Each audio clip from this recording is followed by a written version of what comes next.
Oh, my heavens. Well, my dear friends, welcome back to Monticello for a conversation about horology, or if you will, timekeeping. My fascination with watches and clocks. And in order to provide for your questions and curiosities today, our moderator is Mrs. Melanie Boyer. And Melanie, we thank you for being with us today and asking questions of us. So I would like to begin as soon as you all are ready, except one exception. As you know, I would not be so bold to do this without your approbation. In order that I might be heard more clearly and distinctly, will you allow me to remove my mask? Thank you. Thank you very much. Well, it's a pleasure to be in your company here again. And so if you will, Ms. Boyer, what is our first question of the day? Well, Mr. Jefferson, I'm really pleased to be back with you today. Can you please describe for us the methods of timekeeping you were familiar with while growing up in rural Virginia? Like, was it typical for households to have clocks, for instance? Well, there were clocks when I was growing up, but as you could imagine, it was only for those who had the means. Tall case clocks or a mantle clock were few, and they were very, very expensive. It was more the tall case clock that would be either in a parlor or in a staircase hall.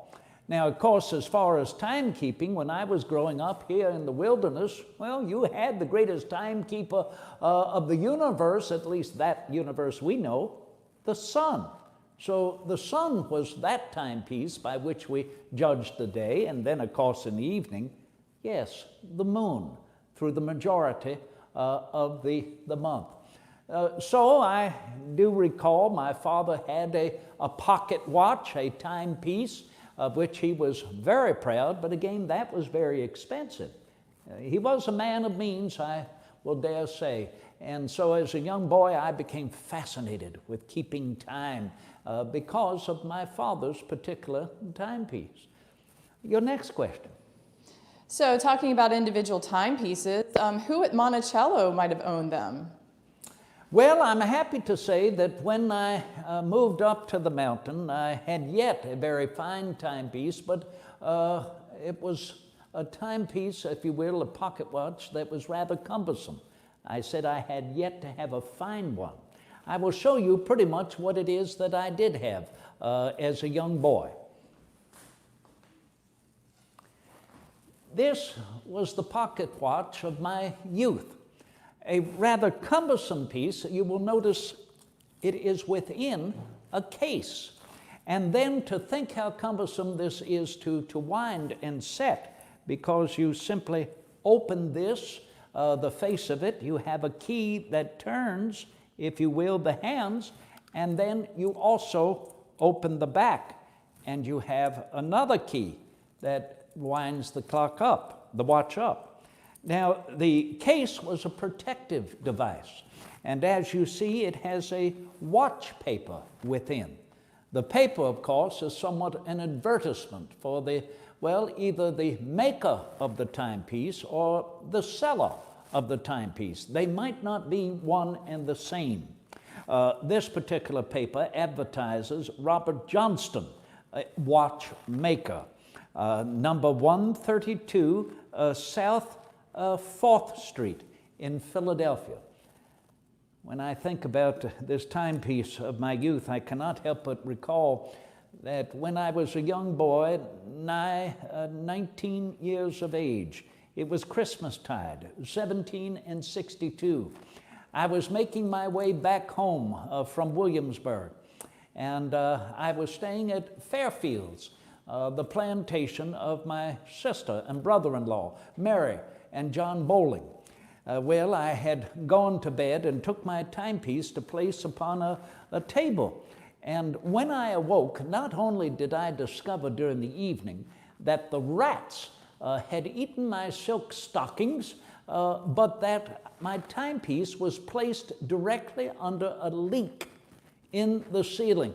And as a result, I wrote my friend Johnny Page that not only was the watch paper dampened and wet, but the likeness of my sweetheart, whom I held dear in my heart and had a likeness therein on top of the watch paper, was destroyed. I tried to work it out thinking that it could dry, but in trying to work it out, I destroyed it even the more so. Indeed, that was the young lady. Well, I should hardly mention her name. In fact, I tried to disguise her name in the company of my good friends. I referred to her as Belinda.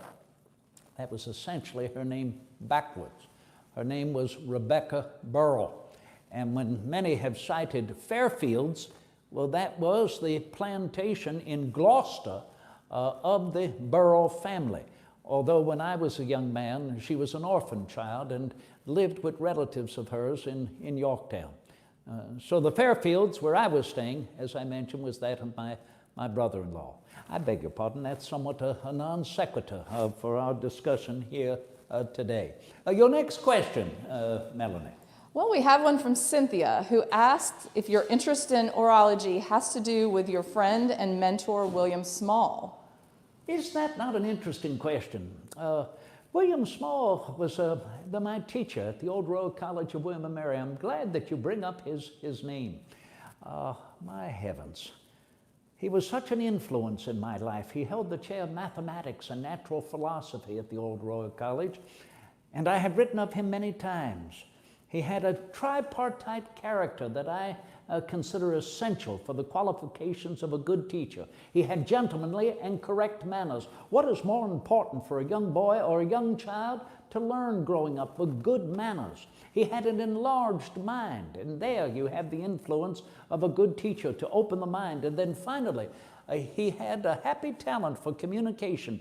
And yes, Miss Cynthia, horology, the study of keeping time, was of mathematical and scientific interest to him, and he shared that with all of us in his classroom.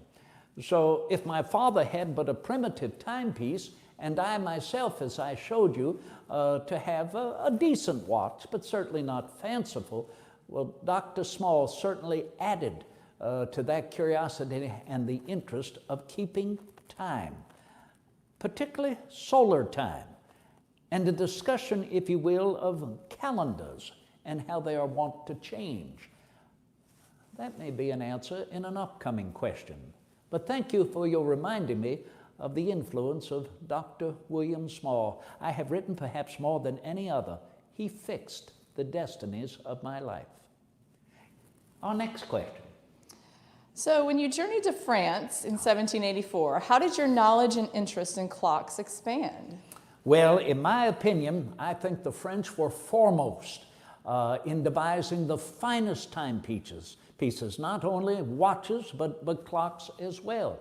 I think of Jean-Antoine Lépine, who developed timepieces that were rather thin compared to the more bulky timepiece, as I just showed you in the timepiece I had in my youth. Lépine, and then there was Valser, from whom I purchased a timepiece. This is it, very thin, very compact. And of course, these French watchmakers were learning from the Swiss, who were ever foremost in the devising of fine and elegant timepieces. I remember that while I was in Paris, Mr. Madison was most interested in receiving a watch made in Paris. And so for his interest, I searched out a watchmaker to make for him a very fine watch. It was rather expensive.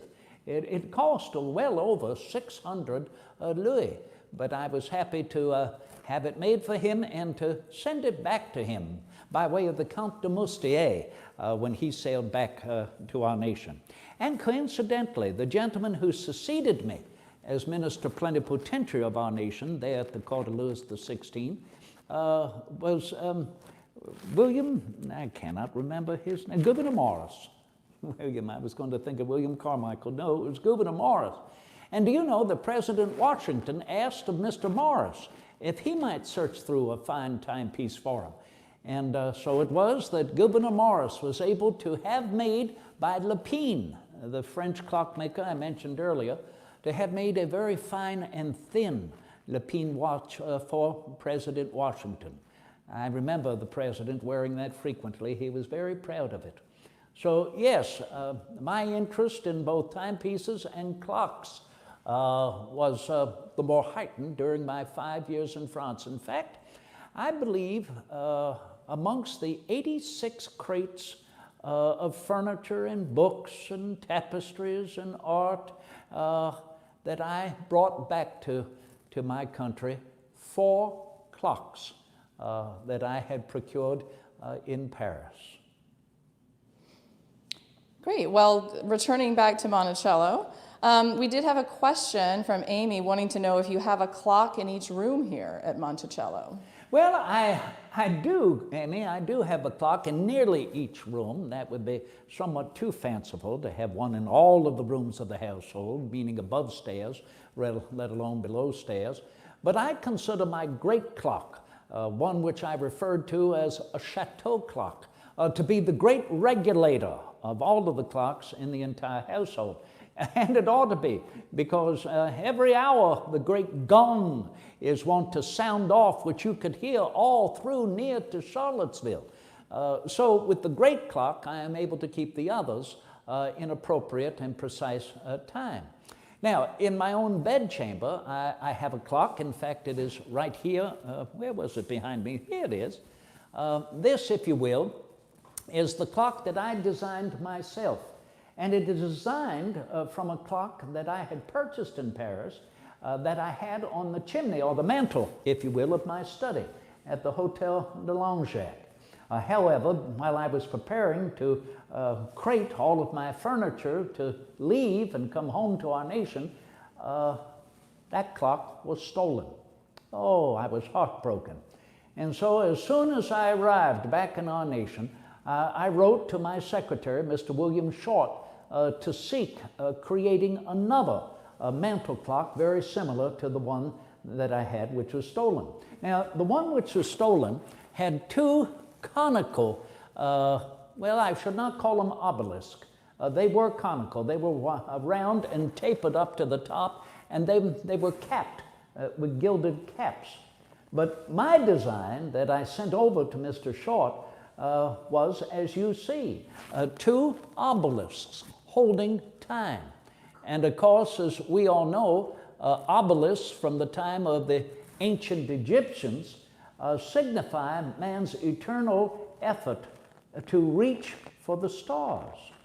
And keeping time is certainly no different in appreciating every moment. So I'm happy to say that Mr. Short was able to have this clock made by Monsieur Chantreau, or Chantreau, however you care to pronounce it, and it was sent to me, arrived in Philadelphia City in October, if you will, of 1791. We had been recently moved down from the city of New York, our government then residing in Philadelphia, and myself in the commission as Secretary of State. Okay, so can we talk about the great clock? Bridget would like to know a little bit about the designing and engineering of the great clock at Monticello. Well, thank you, Bridget. I'm more than happy to talk about the great clock, the face of which you see right here. I dare say the actual clock could hardly fit here in the farm office. That is where we are. This is the office of my son-in-law, Mr. Thomas Mann Randolph, where he manages and presides over Monticello Farm. But this is the face of the clock, as you see right here. This is the face indoors of the clock. There is an outdoor face on the opposite side of the wall as you are approaching Monticello from the east. The idea of this great clock actually came to mind as I had the opportunity to travel throughout the Kingdom of France, let alone throughout England. And you saw these great hall clocks in many a chateau and a manor house. I thought they were very fine, and they certainly helped to signify the regulating of the day's activities within a mansion house, let alone upon a great farm. Some great clocks were actually built in stables right over top of the great stable door. And this, of course, would help signify in and about the stable yard, but across the holdings of whatever domain in France or England, the passage of time and what activities need to be tended to and when.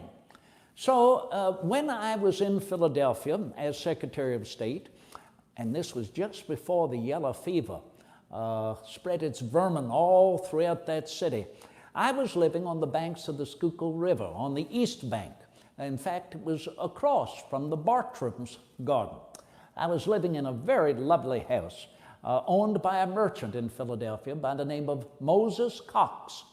And it was while I was living in Cox's house, right there on the banks of the Schuylkill, that I decided to see about building a great clock. I had already decided that I would be retiring from public office, and we need not go into it. I think I have mentioned it before, disagreements with our former Secretary of the Treasury. And so realizing that during the time of my retirement, I hope to expand the Monticello, to renovate the household, the idea of a great clock came to mind. I then corresponded with a clockmaker in Philadelphia, Mr. Robert Leslie. Mr. Leslie had made himself known to President Washington to receive, if you will, support for his vocation of clockmaking.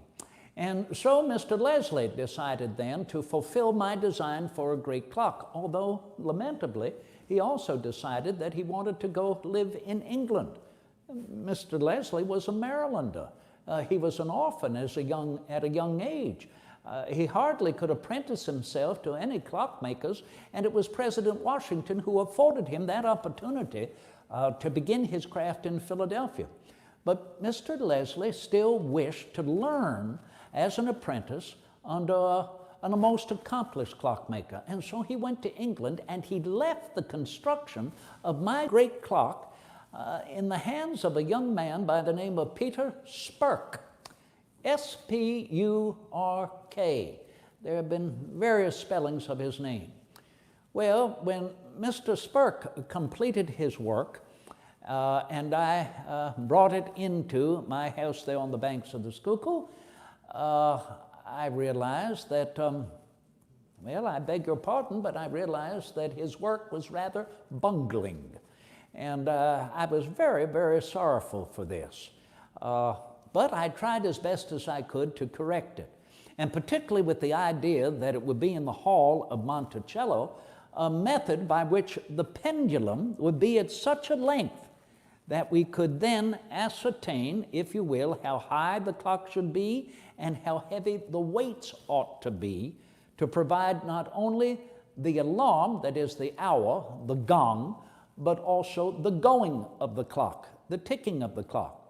And that the weights might be, if you will, square-shaped initially. That's what I had in mind, about 7 inches square. That there might be about, say, 6 of these to provide the run of the clock, 8 of them to provide the strike of the clock, but then we needed a gong. And Benjamin Franklin had the most fanciful gong. It was truly wonderful. You could hear it all about the city of Philadelphia. Well, when I asked where I could acquire one, Dr. Franklin said that I could have his own. Well, he had been passed by that time. It was actually his household and his grandson, Benjamin Franklin Bass, who said that I could use Dr. Franklin's gong. And so I did. When I brought back the great clock to Monticello, I brought back Dr. Franklin's gong. I set it all in motion, but I had a problem. The problem was, how should I hang the cannonballs to provide the torque for the clock? Well, I worked this all out on paper mathematically. I decided that actually the cannonballs could descend in the corners of the room. And by gradation, I could divide into 24-hour periods, the 7 days of the week. I decided to start near the ceiling with Sunday and near the floor with Saturday. It seemed to work. Mr. James Dinsmore, who was working with me on this, thought we might build some sort of a wooden enclosure for the cannonballs, but then we realized with that it would interfere with the entablature where the wall meets the ceiling. And I tried to devise some way that it might be more freely able to descend and not be obstructing or an eyesore. and came up with the idea that we could actually have the pulley come out from the wall rather than the ceiling or the entablature, and thereby to hold the ropes that would come out from the bottom of the clock and upon which would be attached the weights, and then to have that descend freely to the floor. Well, I'm sorry to say we quickly realized by Friday that there were a great deal of weights all slacked up on the floor. So when you're out in the wilderness, what can I say? Necessity is the mother of invention. Bridget, we simply poked a hole in the floor and put Saturday down in the cellar, and that's where you'll find it. Now, I will tell you, further refining of the clock proceeded beyond the square weights, and we simply used cannonballs, 18-pound cannonballs to provide that torque of the clock in its descent through the week. So I'm happy to say that the outside face of the clock as you approach the mansion house is devoid of a minute hand. It only has the hour hand. As I've written, that's all that is necessary in the regulating out of doors to be known. But within, as you can see, there's not only the minute hand, but there's also a second hand. And here's another curiosity. I have written the numeral 4 as simply a continuation of the 3 to the 4 stanchions there.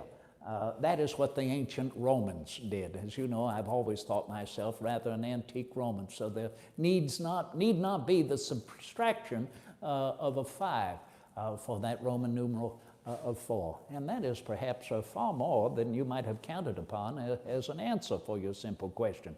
But that great clock is a delight of mine, and many people who come visit remember that more than anything else years later. Your next question.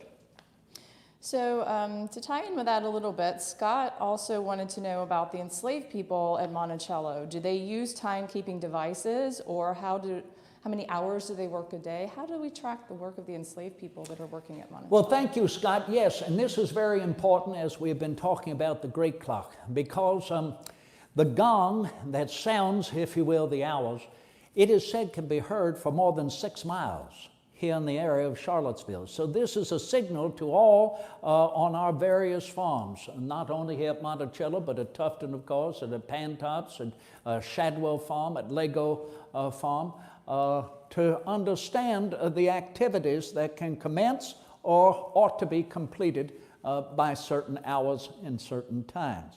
Now, as far as those enslaved within the household, of course, our clocks are in many of the rooms, but most importantly is the clock that I have in the kitchen. And you know, Isaac Jefferson said that the only time he's ever known me to come into the kitchen is when I want to wind up that kitchen tall case. It is a very fine clock that I had made in Philadelphia. Very simple, if you will. It does have a rather fanciful mahogany cap, but then it is a walnut case altogether. And this was provided me by Mr. Benjamin, and I can't remember his last name now, but the face has the name on it, Thomas Dring. Now, Thomas Dring did make the face, but Benjamin, the name will come to me shortly, it's been many years, but this gentleman in Philadelphia, the clockmaker, actually made the clock itself. Many, many clocks and many watches were brought together because of various pieces made by others. As I said earlier, a watchmaker or a clockmaker would have at his disposal parts and would put that all together himself. The parts may be made elsewhere. They could have been made in England. They could be made in England.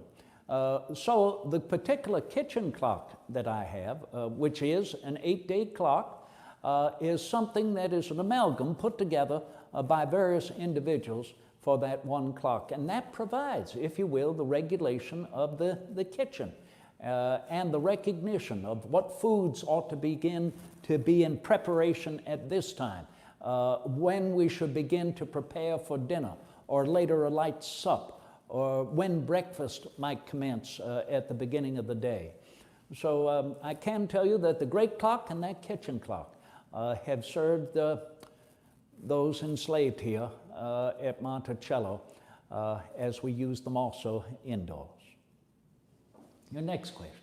We have a question from Carol who would like to know if you collect exotic or rare timepieces. Exotic or rare timepieces? Well, now, Carol, I can't say that I would expend too much money on collecting timepieces when I am more interested in the precision of time. I showed you earlier that somewhat cumbersome watch of my youth, and then showing you a rather thin and more perfect timepiece that's not an encumbrance to your pocket. You see, many gentlemen have watch pockets they wear in their breeches, and so to have a very thin watch is far more comfortable. And you might have noticed that my pocket watch is a silver pocket watch. Now, that is not to say that I dislike or do not appreciate a gold pocket watch. I simply have one right here in my pocket. And it is because that I believe that timepieces are essential gifts to our young. And I mean to gift all of my grandchildren with a timepiece, a pocket watch in their early age.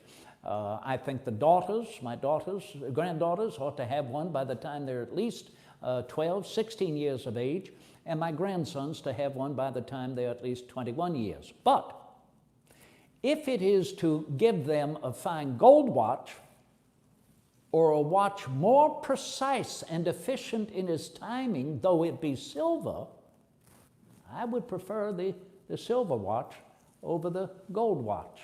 And that is why I carry this silver watch, although I do have much more fanciful and, as you use the word, exotic timepieces. Your next question. Here's one I don't know that we answered. Chester asked about who winds the clocks. Oh, who winds the clocks? Well, I wind the kitchen clock, and then Burl Colbert, my manservant, if you will, my valet, he is wont to wind the great clock in the great hall every Sunday. Naturally, by Saturday, as the cannonballs are down in the cellar, well, then Burl comes in very early on Sunday, and he will climb the ladder that I specifically had made in order to wind the great clock. Now, when I say a ladder specifically made, I'm rather proud of this ladder because it's not so cumbersome, opened up at its great height that it would take up room in the entrance hall. I designed it so it can fold up into itself and is placed there in the corner. Unobtrusive, hardly anyone recognizes there's a folded ladder in the corner when they come up to visit in the great hall. So next to myself, winding, of course, my Chantreux clock in the bedchamber. I keep this at the head of my bed. In fact, I will tell you, Mr. Webster, Daniel Webster, when he came to visit, was rather taken with the fact that I often open my eyes in the early morning, and once I see the sun appear on the clock at the head of my bed, I know it is time to rise, if I have not already, before the sun. So I tend to the winding, of course, of my obelisk clock. Your next question. So Jan has a question about the sundials, the Spherical Sundial on your North Terrace. Can you tell us more about that? Well, Jan, firstly, I'm proud to tell you that there's another one. There is not another one similar to it anywhere in America that I know of, and yet there are these spherical sundials all throughout the kingdoms of Europe. I have seen them at Versailles and many a chateau. And so it was my delight to design one of these with the help of Henry Latrobe, to design it, if you will, about 10 inches, it's about 10 inches, a little more in its diameter.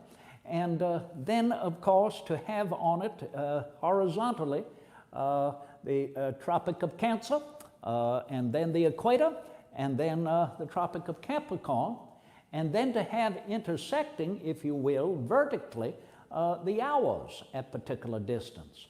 And then I have set that sphere, upon a capital, a base, if you will, a plinth, turned, if you will, to 38 degrees 1 minute. And that is lined north-south, if you will, according to the various tropical horizontal lines and equator. And I have it north-south pivoted, and then I have the alignment, if you will, the marginal alignment at noon. And so as you move that about, the meridian about, then you will be able to see exactly what the solar time is. That solar time throughout the entire year. So I'm rather happy with that spherical clock, and or sundial is what it is more appropriately. And I will tell you another curiosity about it. I mentioned the plinth, or I mentioned the capital, the pediment. That is actually a corn embellishment, corn stalks, if you will. And it's an imitation of the capitals of the columns in our nation's Capitol building in the Hall of the Senate. The what would you call it? The antechamber, if you will, of the Senate chamber in our Capitol building. So what other recognition of the great resources and bounty, if you will, of farming and agriculture, but a Capitol done in the motif of corn stalks. We have a question from Deborah asking about how, in your world without time zones, what was the standard measure used to set timepieces? Well, the standard measure to use, as I mentioned earlier, it's going to be the sun when you notice it's at its meridian. And this you can tell by the standard of that spherical sundial. This is what you can tell to set it with, if you will, to the height of the sun at the meridian. So that can serve you in that regard, to know exactly how to do that. And Miss Deborah, I will tell you, that does not mean it's perfection. They say that they continually work at Greenwich in England to provide a greater perfection of time, particularly as you want to go westward or eastward in providing longitude or latitude. We can't assert that, particularly with a chronograph, as you venture on your travels westward. I had Captain Lewis acquire a very fine chronograph when he was in Philadelphia, and that helped him to provide the calculation of his voyage westward and exactly where he would be looking at the stars with celestial navigation into hours and minutes relative to latitude and longitude. So I hope that might provide some basis of understanding with that. Now, when you talk of measurements to that degree, the length of a pendulum is very necessary to ascertain somewhat a foundation, a basis, if you will, for a length and the pendulum and its particular oscillation, if you will, with the motions of the earth, the turning of the earth accordingly. And they have a great one. They in Greenwich, that is, want to provide that more precisely. Your next question. Well, we have time for one more here. In what ways do you see the keeping of time as a scientific pursuit and a way of maintaining order? And are you alone in this interest? Well, firstly, I can tell you I'm certainly not alone in this interest. You know, our nation was founded upon the pursuit of science. And fortunately, in our Constitution, Article 1, Section 8, is devoted to establishing standards of measures and lengths, if you will, and volumes accordingly. So many have been interested in this from time immemorial. The ancients, if you will, and some of the most ancient civilizations looked not only upon the sun and the moon, they looked at the planets as well to ascertain time. And so it is we continue to carry on this interest. Dr. Benjamin Franklin, aforementioned, was very interested in keeping time. He had the gong that I spoke of earlier. Dr. William Small, Miss Cynthia asked about him earlier, was a gentleman, a mathematician, who also was of great influence in studying time and horology.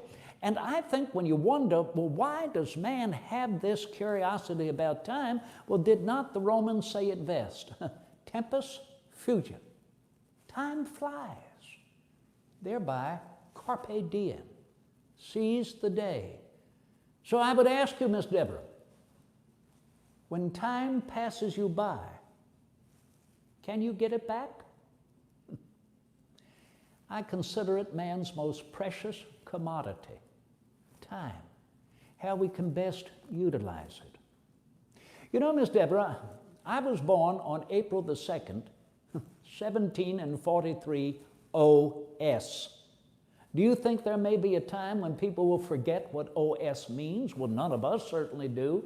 It meant that those born, married, or passed away were born under the Julian calendar, that calendar commissioned by Julius Caesar.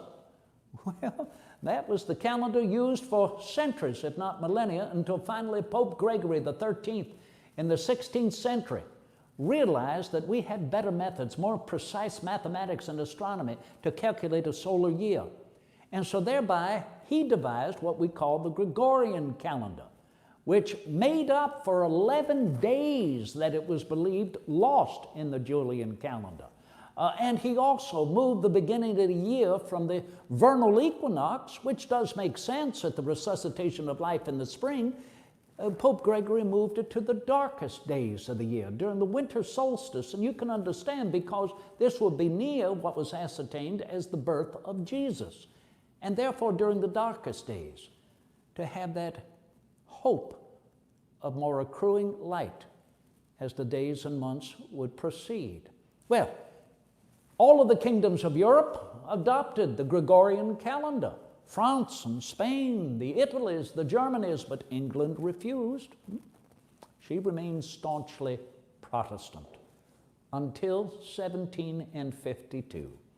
In 1752, Great Britain finally adopted Pope Gregory's calendar. Do you know there were even riots in England because many thought that they had lost 11 days. How were they going to make up 11 days? Well, most people went to their family Bibles where they had recorded birth, deaths, marriages, and they simply wrote next to them OS as they adopted Pope Gregory's calendar. And if you were born in January, February, the first 3 weeks of March, as my father was born February 29, 1707, we had been born during the previous year. So many people simply put a slash next to that and wrote in the new year. So what I'm trying to say, Miss Deborah, is even the keeping of a calendar continues to be perfected. We're still off, are we not? Each year we're off 6 hours. But I am hoping to provoke the future to recognize this essential science of man, to be on top of his time, because I want carved upon my tombstone, born April 2nd, 1743, OS. I wonder whether the future will remember. I thank you all for being with us here today. I hope you will come visit again at our Monticello and visit to see not only our great clock here, but Chantrau's clock, the other clocks like this which I have on my mantelpiece in the dining chamber, and the Spherical Sundial there, which is a great amusement to many. But most importantly, I hope you will visit to meet with all of us, all of our families here, many of the aforementioned. And therefore, I look forward, as I lament, to end this time we've had together, to create future times that we can be together. I remain your humble and obedient servant, Thomas Jefferson.